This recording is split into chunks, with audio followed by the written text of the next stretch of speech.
Hello everyone, welcome to my channel English grammar tutorial.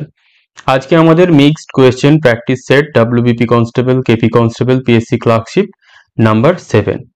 এর আগে 6টা সেট যারা দেখোনি তারা তোমরা কিন্তু অবশ্যই সেই সেটগুলো দেখে নিও এবং এই ক্লাসগুলো নিয়ে তোমাদের রেসপন্স দারুণ। তোমাদেরকে আগের ক্লাসগুলোতেও বলেছি, আবারও বলছি, যারা একদম ইংলিশের নলেজ নেই এই ক্লাসগুলো কিন্তু তাদের জন্য নয়। যারা মোটামুটি ইংলিশের নলেজ আছে, যারা বিভিন্ন জায়গায় কোর্স করেছো, মোটামুটি ইংলিশের একটা বেসিক ক্লিয়ার করে রেখেছো, এই ক্লাসগুলো তাদের জন্য, কারণ এগুলো অনলি ফর প্র্যাকটিস পারপাস। ঠিক আছে? এছাড়া তোমরা যারা পিএসসি ক্লার্কশিপ পার্ট 2 এর জন্য প্রস্তুতি নিচ্ছ, ডেসক্রিপটিভ পার্ট, তার অনলাইন ব্যাচ চলছে, দ্য সিলেকশন ব্যাচ, স্ক্রিনে ডিটেলস দেখতে পাচ্ছ। তোমরা যদি জয়েন করতে চাও জয়েন করে যেতে পারো। যে ক্লাসগুলো হয়ে গেছে তার যে রেকর্ডিং ক্লাস সেগুলো তোমরা পেয়ে যাবে। ঠিক আছে, তাহলে প্রথম কোয়েশ্চেন শুরু করা যাক বেশি কথা না বাড়িয়ে। ফার্স্ট কোয়েশ্চেন কি বলছে? Night came on and the room dash. তাহলে প্রথম সেন্টেন্স কি আছে? কেম। কিসে আছে? Past tense. তাহলে কেম যদি পাস্ট হয়, পরেরটা কি আমরা প্রেজেন্ট, প্রেজেন্ট, ফিউচার লিখতে পারি? না। রাত্রি আসলো এবং কি হলো? রুমটা গ্রু ডার্ক, অন্ধকার হয়ে গেল। গ্রুটা কোথা থেকে এলো? GROW, গ্রো, ভার্বের ফার্স্ট ফর্ম। GREW, গ্রু, ভার্বের সেকেন্ড ফর্ম। GROWN, গ্রোন, ভার্বের third form. Present, past, past participle, আর আইএনজি হলে প্রেজেন্ট পার্টিসিপল। তাহলে এই কনসেপ্ট ভার্ব এবং টেন্সের আমরা না জানলে করতে পারবো না। ঠিক আছে, যারা যারা এই কনসেপ্ট জানো না খাতায় লিখে রাখবে। Next, synonym of reluctant. Reluctant মানে হচ্ছে অনিচ্ছুক, যে কোনো কিছু করতে চায় না। তাহলে অ্যামেন্ডেবল মানে কি? অ্যামেন্ডেবল মানে যেটাকে পরিবর্তন করা যায়। রিডান্ডান্ট মানে কি? রিডান্ডান্ট মানে হচ্ছে যেটা অপ্রয়োজনীয়। ফরগো মানে কি? এগিয়ে যাওয়া। আনউইলিং মানে কি? অনিচ্ছুক। তাহলে রিলাক্ট্যান্ট তার সিমিলার মিনিং বা সিনোনিম কি হয়ে যাবে? আনউইলিং। দুটোর মানেই হচ্ছে অনিচ্ছুক। যারা মিনিং গুলো জানবে না খাতায় নোট ডাউন করবে, এইভাবেই কিন্তু ভোকাবুলারি গুলো বাড়বে। Next, may you be blessed with good health. তাহলে মে আছে, তারপরে সাবজেক্ট আছে, তারপরে বি আছে। আমরা জানি কোনো সেন্টেন্সে যদি বি থাকে তারপরে ভার্বের থার্ড ফর্ম থাকে, সেটা কোন সেন্টেন্স? সেটা হচ্ছে প্যাসিভ সেন্টেন্স। তাহলে আমাদের অ্যাক্টিভ করতে হবে। এখানে কি আছে? Be blessing. তাহলে এটা কোন টেন্স আছে? আমরা দেখেই বুঝতে পারছি প্রেজেন্ট টেন্স। তাহলে ভুল এটা। লাস্ট কি আছে? May you bless God with good health. আমরা জানি কি, যখন আমরা মে লিখি তখন তারপরে কি বসাই? ঈশ্বর তোমার মঙ্গল করুক। তাহলে এখানে ইউটা ছিল আর এখানে গড আছে। তার মানে কি? মে ইউ আছে এখানে, দেখো এটা সাবজেক্ট, তাহলে এটা অবজেক্ট হয়ে যাবে। এটা এখানে কেন সাবজেক্ট হয়েছে? কারণ এটা কি? এই প্যাসিভ ভয়েস। এখানে কে? আমাদের গডটাকে একটা সাবজেক্ট হিসাবে ভাড়া করতে হবে। তাহলে একটা মাত্র সেন্টেন্স আছে যেখানে আমাদের প্রেজেন্ট টেন্সে আছে, মেয়ের পরে আমরা সাবজেক্ট বসাই, তারপরে ভার্বের ফার্স্ট ফর্ম বসাই অ্যাক্টিভ। আর এখানে কি আছে? ব্লেসটা কিসে আছে? ভার্বের সেকেন্ড ফর্ম। তাহলে কনসেপ্ট আমাদের ক্লিয়ার রাখতে হবে। কি কনসেপ্ট? যদি আমরা প্যাসিভ লিখি, মেয়ের পরে সাবজেক্ট, তারপরে বি ভার্ব, তারপরে ভার্বের থার্ড ফর্ম। যদি আমরা অ্যাক্টিভ করি, মে, তারপরে সাবজেক্ট, তারপরে ভার্বের ফার্স্ট ফর্ম। এখানে কোনো আমরা আর সেকেন্ড ফর্ম বা থার্ড ফর্ম ব্যবহার করব না। প্যাসিভ ভয়েসে সবসময় ভার্বের থার্ড ফর্ম ব্যবহার হয়, কোনো সময় সেকেন্ড বা ফার্স্ট নয়। Clear? Next, 4, antonym of zenith. Zenith মানে কি? একদম সর্বোচ্চ চূড়া। যদি এইরকম একটা জিনিস হয়, এই সব থেকে উপরের জিনিসটা হচ্ছে জেনিথ। ক্রেস্ট মানে কি? সর্বোচ্চ চূড়া। হরাইজন মানে দিগন্ত। পিনাকেল মানেও সর্বোচ্চ চূড়া। নাদির মানে কি? সব থেকে নিচে। তাহলে এইটা হচ্ছে নাদির, এন, আর এইটা হচ্ছে জেড, সর্বোচ্চ। তাহলে অ্যান্টোনিম মানে কি? বিপরীত শব্দ। সর্বোচ্চ, সর্বনিম্ন। Clear? Next.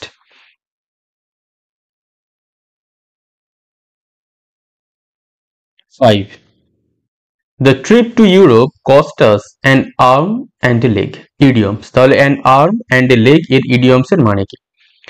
an arm and a leg মানে হচ্ছে খুব দামি বা ব্যয়বহুল। তাহলে ইউরোপের যে ট্যুরটা ছিল সেটা আমাদের কাছে খুব ব্যয়বহুল ছিল, খুব খরচা সাপেক্ষ যেটা আমরা বলি। তাহলে ভেরি চিপ খুব সস্তা, কস্ট নাথিং কিছুই খরচ হয়নি, ওয়াজ মোর দ্যান অ্যাজিউমড যা ভেবেছিলাম তার থেকে বেশি, ওয়াজ ভেরি এক্সপেন্সিভ।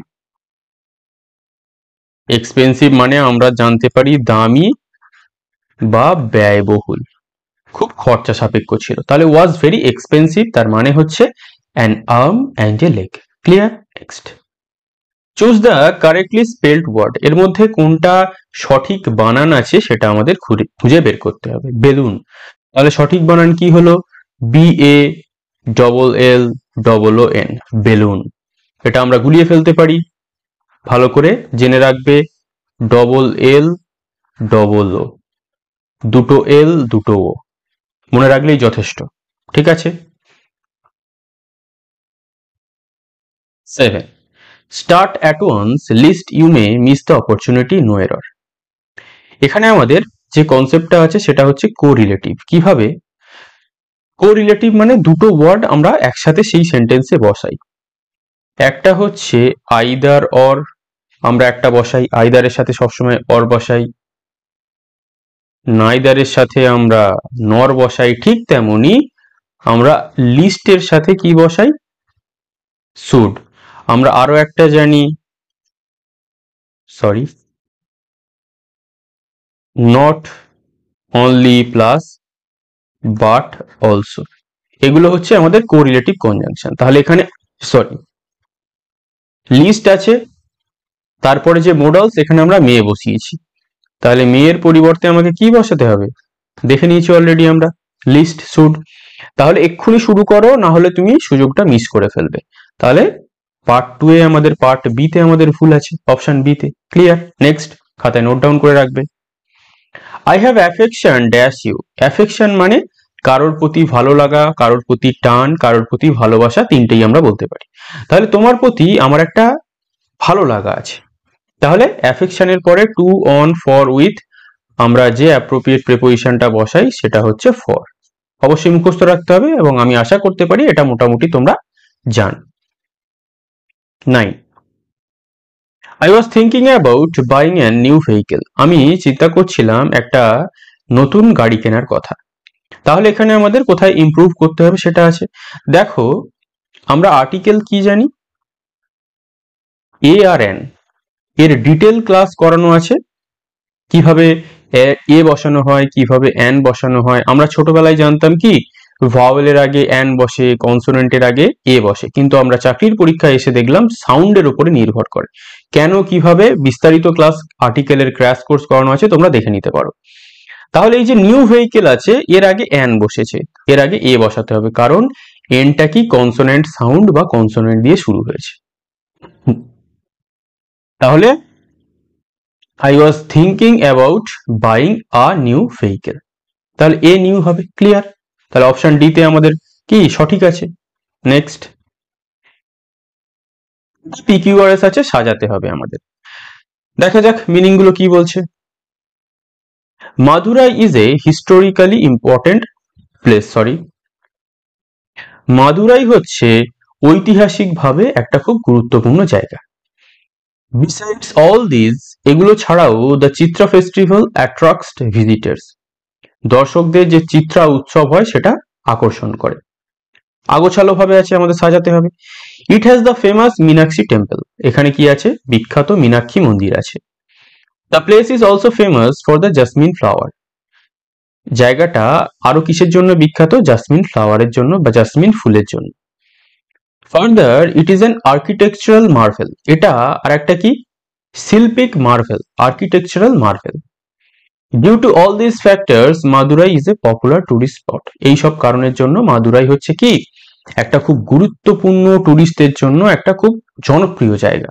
তাহলে প্রথমটা ফার্স্ট হবে এবং লাস্টেরটা 6 হবে, বাকিগুলোকে আমাদের সাজাতে হবে। তাহলে প্রথমে কি আছে, মাদুরাই হচ্ছে একটা ঐতিহাসিকভাবে গুরুত্বপূর্ণ জায়গা। তারপরে দেখা যাক কিউতে কি বলছে। It has the famous Meenakshi temple, এখানে বিখ্যাত মীনাক্ষী টেম্পল আছে, হতে পারে। এস কি আছে, further it is an architectural structure, এটা একটা আর্কিটেকচারাল মার্ভেল বা স্ট্রাকচার, এটা হতে পারে। আর কি রয়েছে, the place is also famous for the jasmine flower, জায়গাটা জাসমিন ফুলের জন্য বিখ্যাত, এটাও হতে পারে।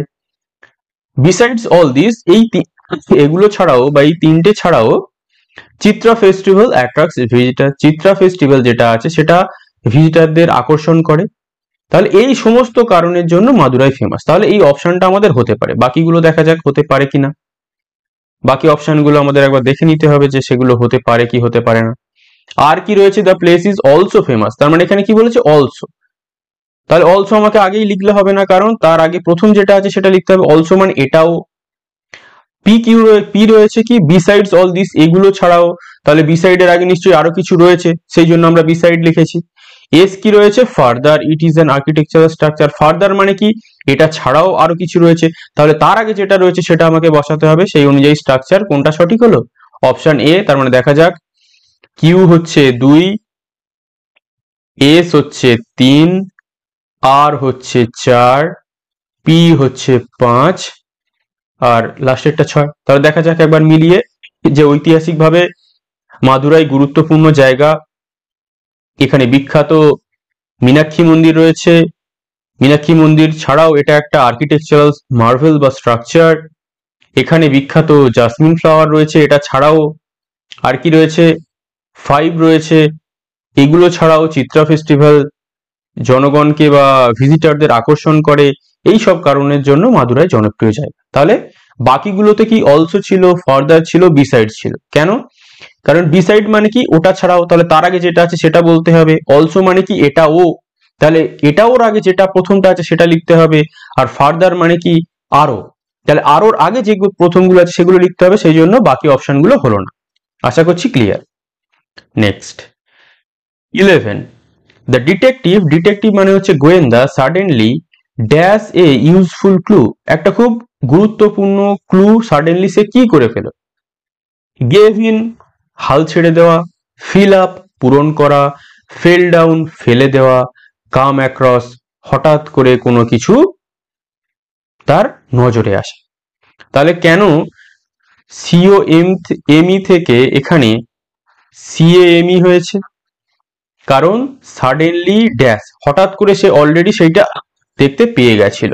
আর আমরা কি জানি, কাম হচ্ছে ভার্বের ফার্স্ট ফর্ম, কেম হচ্ছে ভার্বের সেকেন্ড ফর্ম, আর এটা যেহেতু ফ্রেজাল ভার্ব, ফ্রেজাল ভার্ব কিভাবে তৈরি হয়, ফ্রেজাল ভার্ব দুটো ভাবে তৈরি হয়। প্রথম যেটা থাকে সেটা হচ্ছে ভার্ব, দ্বিতীয় যে ওয়ার্ডটা থাকে সেটাকে আমরা প্রেপোজিশন বলতে পারি। প্রত্যেকটাই আছে, গেভ আছে, কেম আছে, ফিল আছে, ফেল আছে, তাহলে প্রত্যেকটাই ফ্রেজাল ভার্ব। এবং টেন্স অনুযায়ী এই ভার্বটা 1, 2, 3, 4 অনুযায়ী পরিবর্তন হয়। ভার্বের first form, second form, third form, fourth form, present, past, past participle, present participle. তাহলে ফ্রেজাল ভার্বের এই কনসেপ্টগুলো আমাদের জানতে হবে। কেন, কারণ যদি ফিল ইন দ্য ব্ল্যাঙ্কস এসে যায় এবং ফ্রেজাল ভার্বটা কোন টেন্সে আমরা গুলিয়ে ফেলি, তাহলে ফ্রেজাল ভার্বের কনসেপ্ট ভুল হয়ে যাবে। ক্লিয়ার। নেক্সট, এটা একটা মোডালস এর কনসেপ্ট আছে, we eat so that we May dash, এটা মোটামুটি আমরা একটা প্রবাদ বাক্য হিসাবে ধরে নিয়েছি যে আমরা কেন খাই, যাতে আমরা বেঁচে থাকতে পারি। We eat so that we, ও এখানে লিভটা পরে চলে গেছে, লিভের আগে ড্যাশ হবে। We eat so that we dash live, we eat so that we dash live, এখানে একটু কোয়েশ্চেন টোকাটা ভুল হয়েছে, মে, মাইট, ক্যান, মাস্ট, এটা একটা প্রবাদ বাক্য মুখস্থ করে রেখে দেবে। উই ইট আমরা খাই যাতে আমরা কি বেঁচে থাকতে পারি, so that we may leave.